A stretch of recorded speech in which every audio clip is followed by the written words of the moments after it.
A single trade deal signed on May the 8th, 2025 split Europe's car industry in two. For the United Kingdom, it's a potential lifeline. For the rest of the continent, it's a potential death sentence. The UK secured a landmark deal with the United States, slashing tariffs on its cars' exports, at least on paper. No, that's not true. Nothing is yet written down, and all of this could be reversed if Trump wakes up grumpy one day.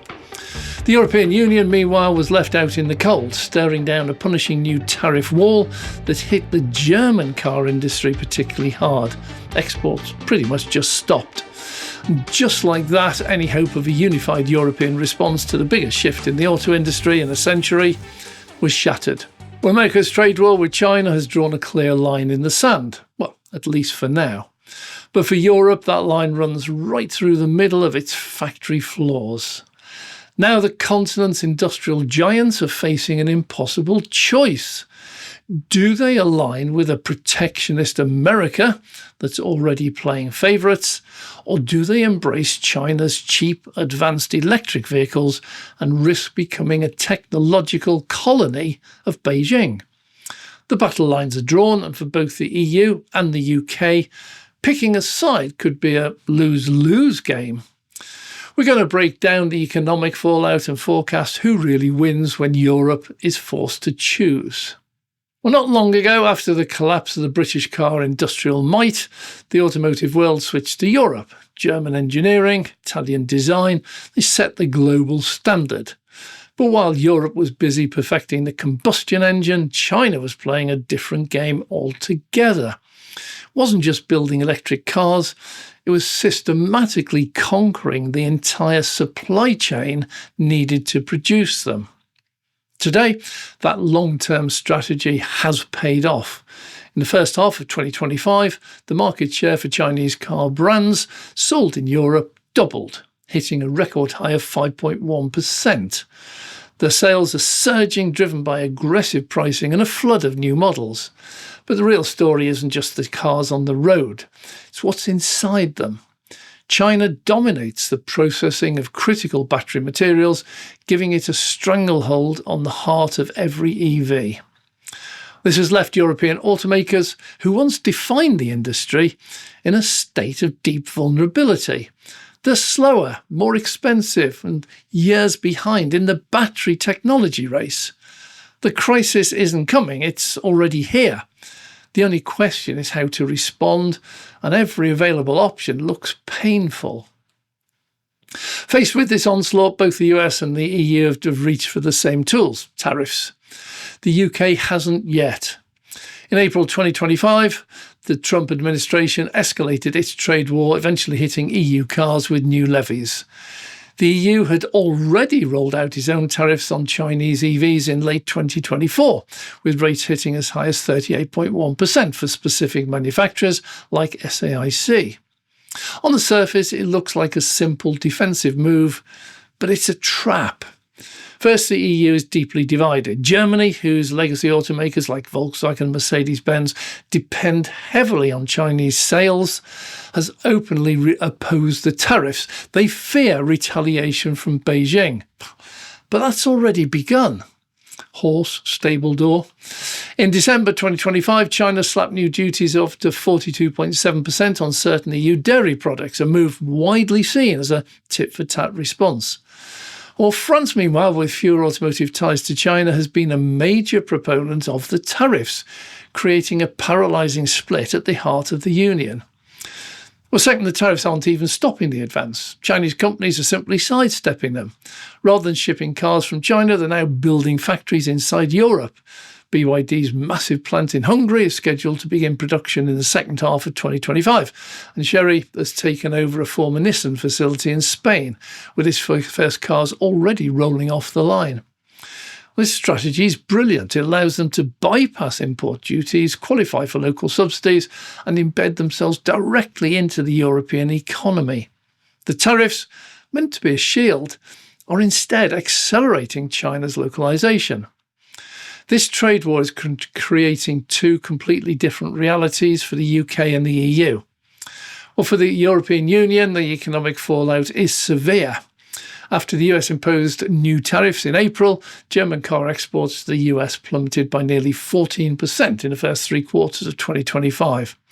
At the same time, facing tariffs from the EU, Chinese brands aren't retreating. They're doubling down on models, especially plug-in hybrids, which aren't subject to the same duties, and they've seen their sales surge. European consumers are caught in the crossfire, facing higher prices for some EVs, which in turn slows down the green transition and jeopardises climate goals. For the United Kingdom, the situation is far more complex. The May 2025 trade deal with the US was a stunning diplomatic victory, we think. It cut the tariff on UK-made cars exported to the US from 27.5% down to 10% for an annual quota of 100,000 vehicles, while EU competitors face much higher rates.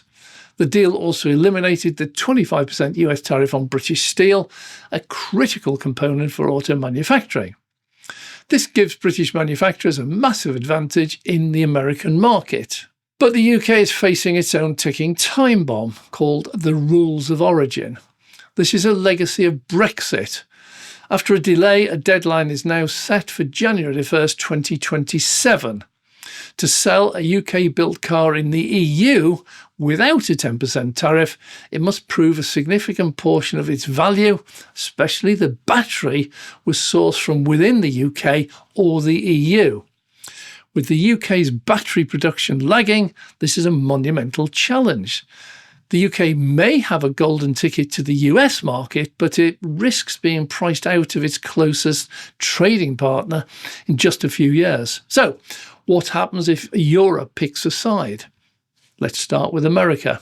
For the UK, this path has already been chosen. The US trade deal is a bet and a gamble on a transatlantic alliance, offering a vital market for its cars and a path to build a supply chain that isn't dependent on China.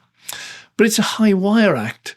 Success depends entirely on solving this rules of origin problem before the 2027 deadline. If the UK fails to establish a domestic battery supply chain, its cars will get hit with a 10% tariff in Europe, potentially wiping out any gains from the US deal. Now, for the EU, siding with America is a far more bitter pill to swallow.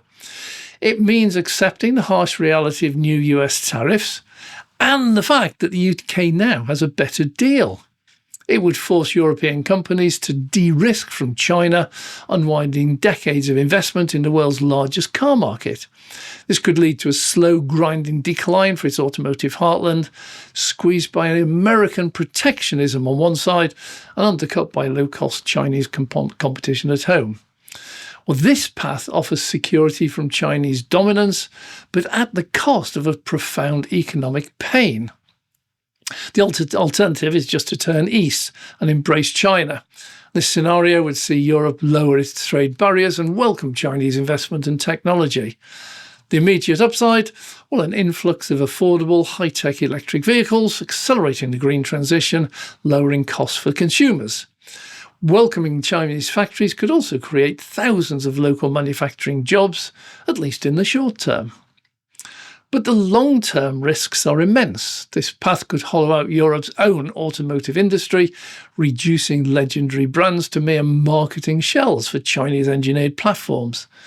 Europe would risk becoming a low-value assembly continent, dependent on China, not just for batteries, but for the core technology that will define the future of mobility. It would, in effect, trade its industrial sovereignty for short-term climate gains and cheaper cars. This would also create immense geopolitical friction with the United States, which is actively pressurizing its allies to decouple from China. Choosing Beijing would mean stepping away from the US security umbrella and charting a new, uncertain course in a world increasingly defined by the US-China rivalry. When you weigh the options, it's clear there's no easy choice. Siding with the US fractures the continent, rewarding the UK for Brexit while punishing the industrial core of the EU. Siding with China risks turning a century of automotive leadership into a cautionary tale of technological dependence. So when the dust settles, who's actually winning this war?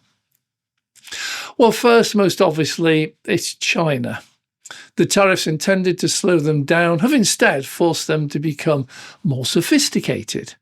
By localising production within Europe, they're weaving themselves into the fabric of the EU economy, making them much harder to dislodge. The second potential winner is the United Kingdom, but with a huge asterisk. It holds a powerful advantage in the US market at present, but faces an existential threat from the EU's rules of origin. Well, its fate will be decided by its ability to build a battery industry from the ground up in record time. And our track record in making EV batteries, well, it's not encouraging. Ultimately, the only viable winning strategy for Europe may not be maybe not pick a side at all, but to try and forge ahead a third path, a truly united pan-European industrial strategy, and that could pool resources to build a self-sufficient supply chain strong enough to compete with both American protectionism and Chinese scale. It would be difficult, expensive, and require a level of political unity that currently seems way out of reach. But it may be the only way to avoid becoming a casualty in someone else's war. Well, if you found this analysis useful, please subscribe for more deep dives into the forces shaping our world. And now, of course, I want to hear from you. If you were in charge of the UK or Europe's car industry, what would you do? Is there a right answer to this impossible choice? Let me know in the comments down below. I'm Dave.